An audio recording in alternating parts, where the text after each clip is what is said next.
Hey Jess, hope you're doing well. I was really excited that you signed up for this, and I can't wait to help you a little bit. So I'm going to dive right in because I want to make sure I can say a little bit about each one and help you get the end result you're looking for. So let's start with the library because it imported first for some reason.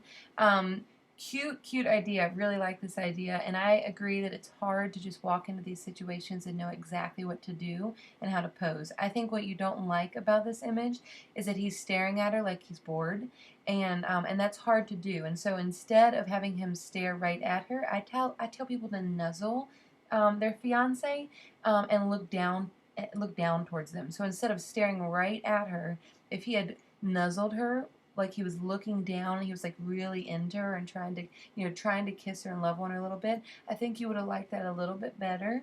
um, I really think that's just, and he could have even come out a little bit further so we could see more of him.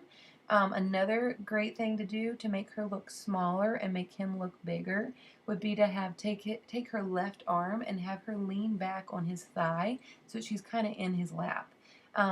So I can't really tell, but it looks like she may be just a little bit of a bigger girl, and so I think it'd be really helpful, to think about next time, having her lean away from the camera, because if he is the same size as her, a little bit smaller, we're going to have to focus on him being a bigger guy and more in the center of attention instead of hiding behind her. So I don't know if that helps at all, but I think the things you don't like are that he's staring at her and that she looks bigger than he does. So that's just something to think about. But overall, the lines and everything, they're beautiful. I mean, it's a beautiful image. So let me, sorry, I get really excited. I talk really fast.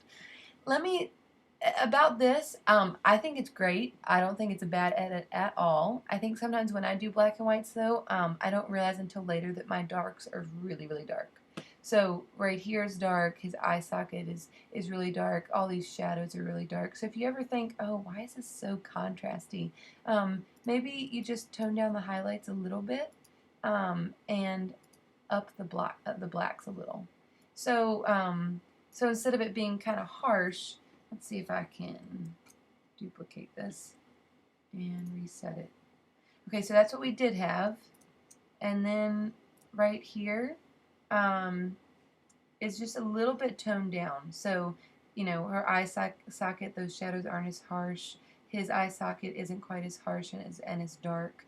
And all I did here was tone down the highlights a little bit and lessen the darkness of the darks, and increase the exposure a little bit. And I adjusted the highlights up here as well. So I hope that helps a little bit. Let's move on so I have time to. I'm really excited to talk about this one because I think I know why you're not thrilled with it. It's beautiful, and I love the emotion too. And to capture something like this inside with indoor lighting, I mean, this is a great shot. I think what you don't love is the door. So you love this, and you love what you captured, but when I look at this picture, I'm not just focusing on this, I'm seeing all that. So even though you may not have shot it in camera, if I were you, I would have cropped it like this.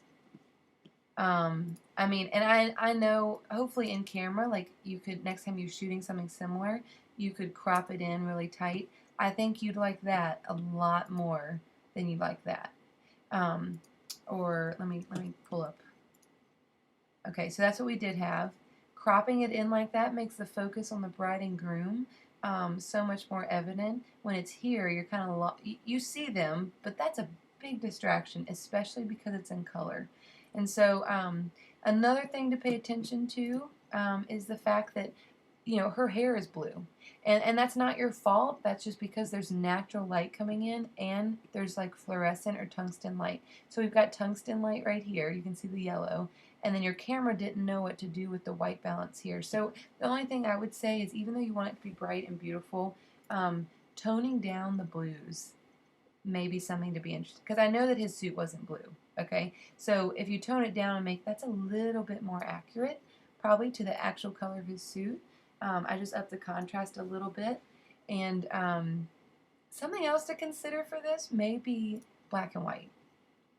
That's a beautiful image, and it gets rid of the distraction of the blue in the background.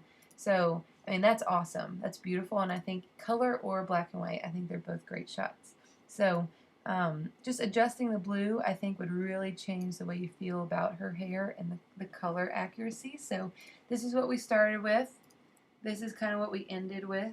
I hope that was helpful. So let's move on to the next one, which I love because there's puppies, and I think they're so cute. And first of all, if you didn't get a response to this on Facebook like you thought you would, don't be discouraged because sometimes I don't either. Sometimes I post things that I love, and I have no response at all. And so that doesn't mean this image isn't good at all. It just means that maybe people didn't see it.